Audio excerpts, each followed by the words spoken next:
अल्हम्दुलिल्लाह वस्सलातु वस्सलाम अला रसूलुल्लाह। ग्रुप आपके मसाइल और उनका हल। ग्रुप में सवाल आयो है फिदिये जे मुतालिक। अचो पहिरीं सवाल सुनो जी। भलीकार खुश आमदीद। अस्सलाम वालेकुम। वालेकुम सलाम वरहमतुल्लाह। जी सवाल मौलवी फरमाए। साहब असांजो हिकिड़ो सुवाल आहे भले अचे त हिकिड़ो माण्हू बीमार आहे, जी। 360 ॾींहं दवा खाए थो त उहो फिदियो करणु चाहे थो, त फिदियो भला किन जॻह ते या रोज़ा रखंदो हुए इन माण्हू खे ॾेई सघाजे कि या अहिड़ो ग़रीब माण्हू बि नमाज़ पढ़ंदो हुए उनखे ॾेवाजे? त इहा असांखे जवाबु मौलवी साहब ॾिजा था। जी सवाल आयो है फिदिये जे मुतालिक। बीमारियूं ॿ क़िस्म जूं आहिनि। हिकिड़ी उहा बीमारी है जेको क़ाइमी बीमारी है, जंहिंमें डॉक्टर चवनि था त इहा बीमारी लगातार रहंदी, अने मरीज़ खे दवाऊं क़ाइमी गिणणियूं पवनि थियूं। ॿई वक़्ती बीमारी टेम्परेली, जंहिंमें हिनखे ॿरो आयो, सूरु थियो, तकलीफ़ थी, एपिनस जो अचानक ऑपरेशन थियो वग़ैरह वग़ैरह, त वक़्ती बीमारी वारो न। बाक़ी क़ाइमी बीमारीअ वारो इंसानु ई रोज़े जे बदिले फिदियो ॾींदो। ऐं उहो शख़्स जेको उमिरि जो वॾो आहे, जंहिं वटि रोज़ा नथा जलाइजनि, उहो पाण फिदियो ॾींदो। ई फिदियो रोज़े जे बदिले जेको रोज़ो न रखी सघे, उन मथां रमज़ान जे रोज़े जी फ़र्ज़ियत लही वञे थी। ऐं नियत जे इन जी आहे जो मूं वटि सिहत अने तंदुरुस्ती हुई त मूं रोज़ा रखिया, इन जी नियत प्रमाणे इन लाइ अजर रहियो। ई केतिरो ॾिवाजे?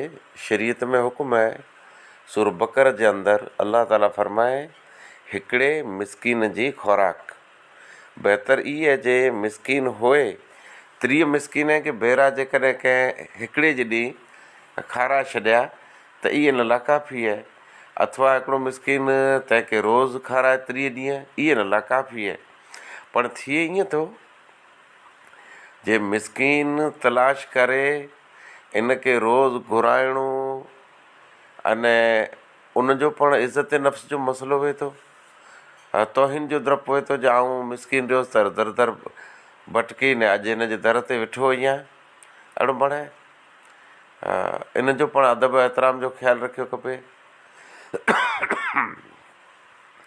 ईअं जे बहितर ई आहे त कीट तयारु करे उनखे ॾेई अचे, खुराक जो कीट, जंहिंमें जिन इलाइक़े में जेको चीज़ूं रसोड़े में वापरंदियूं आहिनि, इहे चीज़ूं उनखे ॾेई अचे।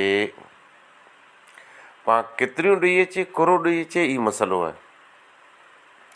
मुंहिंजे ख़्याल सां महांगाई ॾींहुं राति वधंदी वञे पई, वधारे खपे, 3000 खपे, पण इन जे बावजूदि आऊं 2000 जो फ़तवो ॾियां थो, 2026 रमज़ान जे बारे में।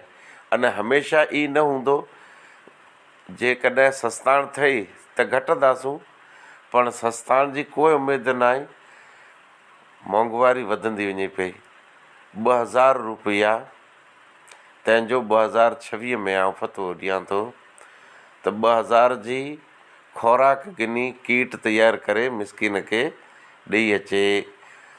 अच्छा, हाणे कीट हू पिंड नथो ॾेई सघे त कंहिंखे पिंड जो नाइब बनाए, अने नाइब बनाए उनखे 2000 रुपया ॾे, ई मिसकीन ते पुॼाए छॾे। मिसकीन कीअं आहे?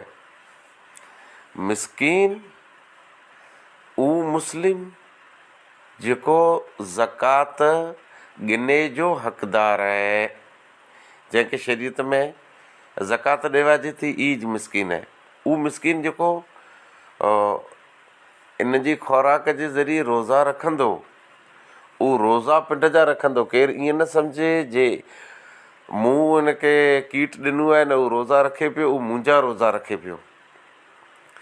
हिकिड़ी आका आहे तंहिंमें जे पे मिसकीन आहे त हिन जी सॼी फैमिली मिसकीन आहे। फैमिली मिसकीन आहे मतिलबु इहे जे 7-8 ॼणा रोज़ा रखंदड़ आहिनि, एॾा वधारे ॾिनो खपे।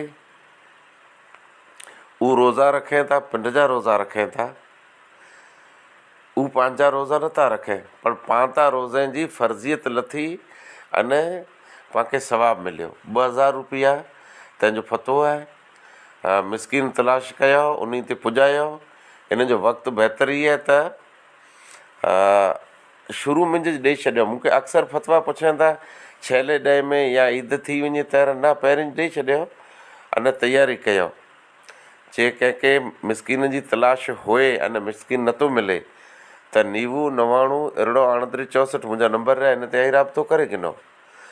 मिसकिन हिकिड़ी फैमिली में ॾियूं था, घर सॼो ग़रीब आहे, बेदीन आहे, निमाज़ रोज़ो नथो करे, पण जेकॾहिं हुनजे घर में ॿिया पण निमाज़ी ऐं रोज़ा रखनि था त उन खे लाभ ॾियणो खपे। अने इस्लाम हिकिड़ो आलमगीर दीन आहे। इन इंसाननि जूं ज़रूरतूं पूरियूं करे लाइ तमामु सुठो सुहिणो निज़ाम क़ाइमु कयईं। इन निज़ाम जे तहत तलाश कयो मिसकिन, इस्लामी मिसकिन खपे, दीनदार मिसकिन खपे। बेदीन खे त कुदरत जी मार रही, हिकिड़ो दीन तंहिंखां दूरी ने ॿियो मिसकिन ई उन लाइ मार रही। त 2026 में 2000 रुपया ई ऐं कंहिं पण मिसकिन खे ॾेई सघो था। खुराक कीट तयारु करे उन सुधी पुॼाए सघो था। वधारे मूं वटि मिसकिन जो लिस्ट आहे जेको ज़कात लाइ कई, मतिलबु ज़कात गिने जे लाइ कई, उन जो मूं वटि लिस्ट आहे। कंहिं खपंदो त ॻोठ वाइज़ आऊं उन खे हलाए सघां थो। आख़िर दवार अल्हम्दुलिल्लाह रब्बिल आलमीन।